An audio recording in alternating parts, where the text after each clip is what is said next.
theories that the poor would finally get some benefits from it. So given this was going, and Africa, you know, the largest state in Africa, Congo, which is still in the middle of a civil war, which is hardly ever reported in the media, because they're more interested in targeting the enemies of the West, and in the Congolese war, different factions from the Western world are supporting the different gangs fighting it out for the minerals of that country, with appalling, the figures are that at least 8 to 9 million people have died in that Congolese war. 8 to 9 million. The rest of Africa, with the exception of the Horn, has been tamed. So, given the situation, it was difficult not to feel a real sense of relief and joy when Hugo Chavez was elected president. Why? Because he pledged very clearly that we are going to fight against this neoliberal system and the Washington Consensus, that we are going to use the wealth of the state to transform our country and help those countries which need help, and that for the first time in the history of Venezuela, the oil wealth, which has gone in the pockets of oligarchic politicians and dictators of one sort or another, will be used to benefit the people. This was unheard of. If people want to know why so many of the poor and the landless and the homeless and working people in general have voted for Chavez several times and re-elected Maduro, it is because the material impact of the Bolivarian project in Venezuela went extremely deep. Without that, you cannot understand why this huge democratic revolution carried on. And it carried on in the face of the enmity of the West. Just if you want to get a glimpse of it, it's not just the politicians. The President of the United States, his flunkies in Europe, other hangers-on of the imperial project. No, it's not just them. There was a systematic campaign against the Bolivarian project, targeting Hugo Chavez in particular, carried out by the bulk of the world's media. You can go, as I did at the time when I was writing my book, and read articles in the financial press, the Financial Times coverage of the early years of the Bolivarian Revolution, and the attempted coup was a total and complete disgrace. The coverage of The Economist was abysmal.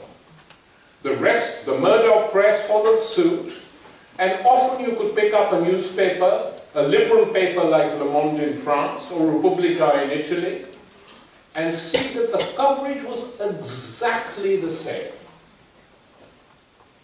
I once said, it's a pity they feel the need to waste money by sending so many correspondents to write the same old shit. Just one would be enough. They could translate and rewrite the stuff, and they could choose a more intelligent one than the things they actually publish. So this was a huge campaign, and the aim of that campaign was to show that Chavez was a dictator, when he was exactly the opposite. I mean, it's interesting that Jimmy Carter, when he went to Caracas to cover the referendum election, I think it was, and said this was the freest election I've ever observed, he was obviously referring to a few in his own country. So there was no serious observer doubted the popularity of Chavez. In private, people from the British Foreign Office, British ambassadors would talk to us and say, yeah, it's embarrassing what our governments are doing. Totally embarrassing. This was said to me at an Arab embassy by the British ambassador.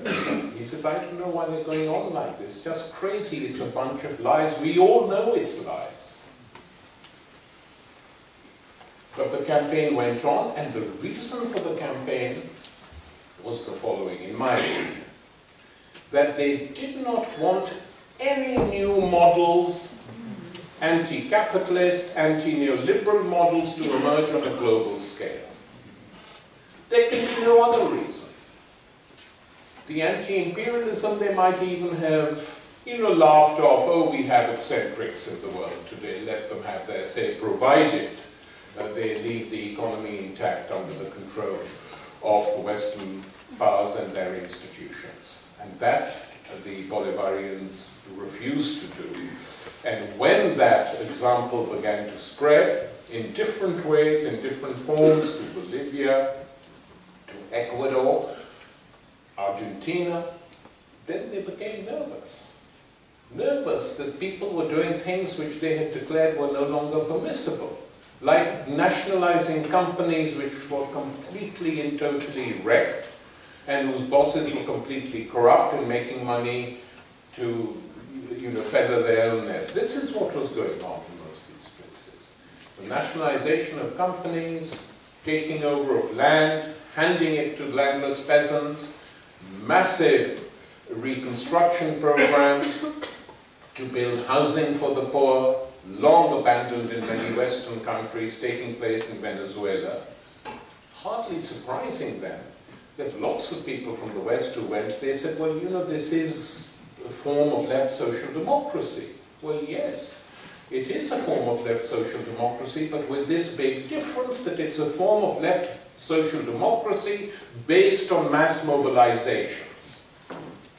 And it's those mass mobilizations and public support on which this form of socialism, left social democracy, depends and pushes things and moves on and carries on being re-elected. And that, I think, in a nutshell, is what the Bolivarians, the 20th and 21st century Bolivarians did. The second thing they did, of course, was to say no to the United States, which after the 1990s collapse of the rest of the world, no one else was thinking. I mean, President Chavez told me once, he said, it's funny, after I make a speech in the United Nations sharply criticizing the United States, which was putting it mildly.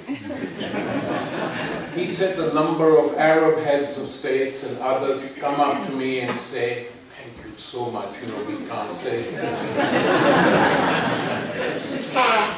In other words, people wanted to hear this. People wanted to hear this. And were glad that there was some force capable of doing it, some presidents who were capable of doing it. It's like when the Ecuadorian leader, Rafael Correa, said to the Americans, could you remove your military base from Ecuador? And they said, this is a provocation. He said, okay, you can keep it provided we can have an Ecuadorian base in Miami.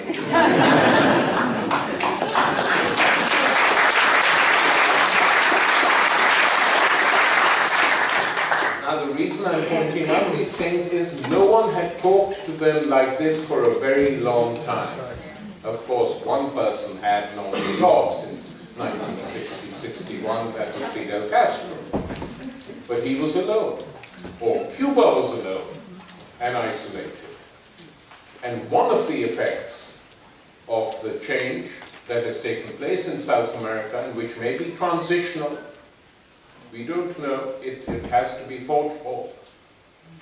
One of the big changes that have taken place, that the blockade of Cuba by the United States, which used to be supported by many South American countries under the tutelage and control of the United States, has been broken forever.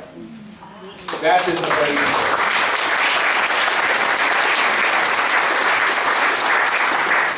So that it is the United States which is now isolated on the question of Cuba inside South America. And even right-wing governments, not part of Bolivarianism, are saying enough and no more.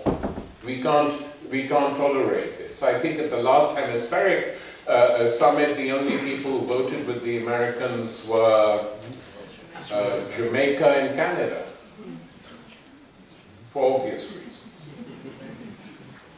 So that blockade of Cuba has been broken, and as a result, the gains and the enormous successes of the Cuban Revolution are being shared in the rest of South America.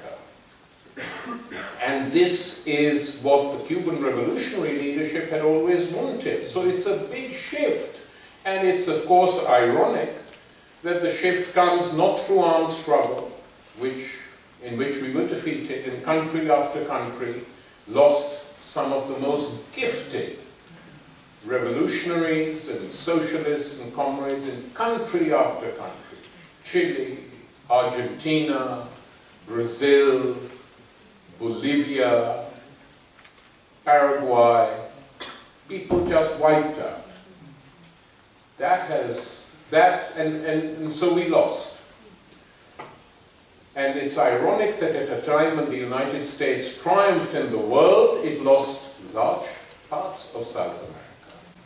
And it is not prepared to give them up.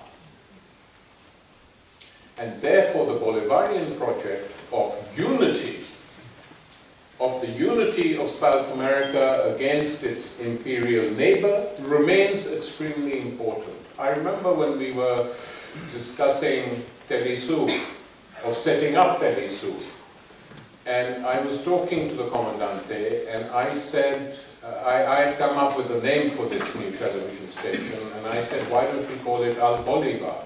And he said, it's a funny idea, but let me explain two things to you. One, it would exclude Brazil. And we have to include Brazil. We have to. It's crucial for us. And secondly, he said, and at that time this was of course accurate, he said, of course Al Jazeera's coverage is amazing. We watch it and are amazed that this coverage is going out, but that will change any minute.